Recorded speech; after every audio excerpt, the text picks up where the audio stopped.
All right, so that dreaded car inspection is just around the corner, isn't it? Well, today we're going to tackle something that feels like a pro-level job, but you can totally do it yourself. A full engine and catalytic system cleaning.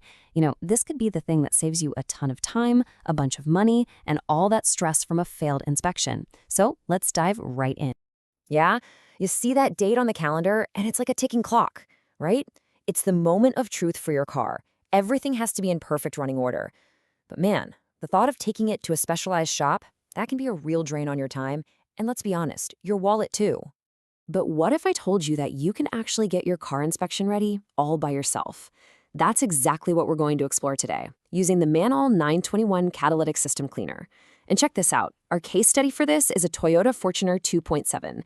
This exact vehicle was prepped with this very kit just one day before its own inspection, so the results are fresh. Okay, first things first, let's talk tools.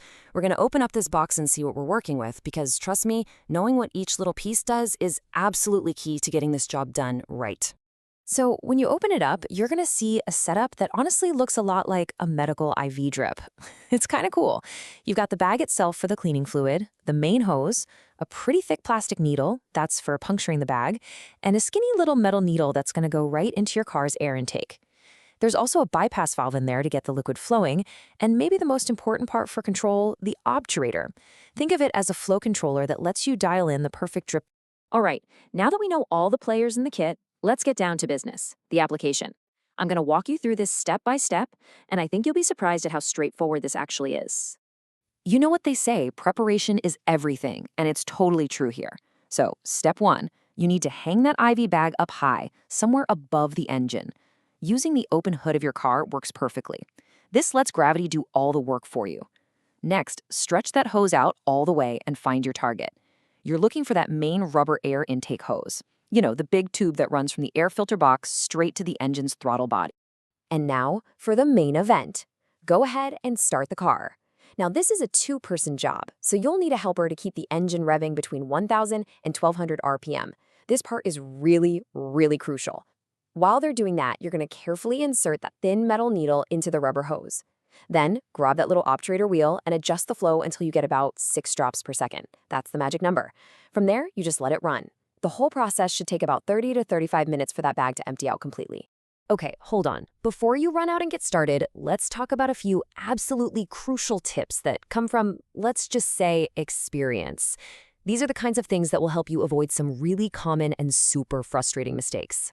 Listen up, because this is probably the most critical piece of advice I can give you. That thick plastic needle, the one for the bag, it's way more fragile than it looks. Seriously. If you just try to force it in, the tip can snap right off and then you're stuck. So here's the pro tip.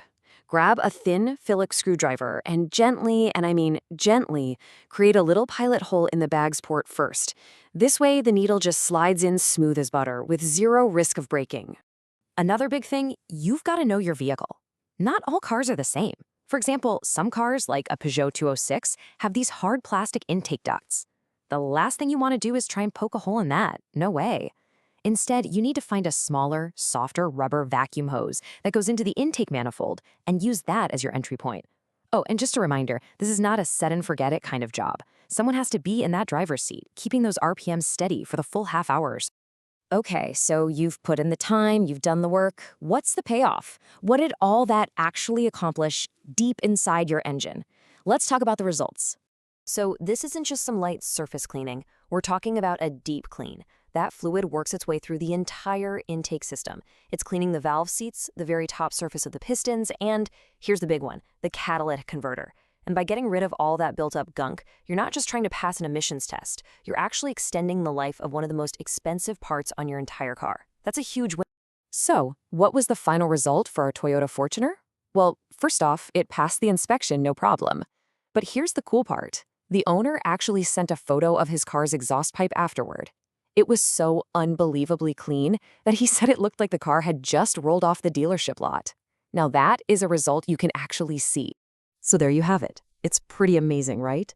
With about half an hour of your time and just a little bit of technique, you can give your engine's core components a serious deep clean, boost your performance, and, best of all, walk into that vehicle inspection with total confidence.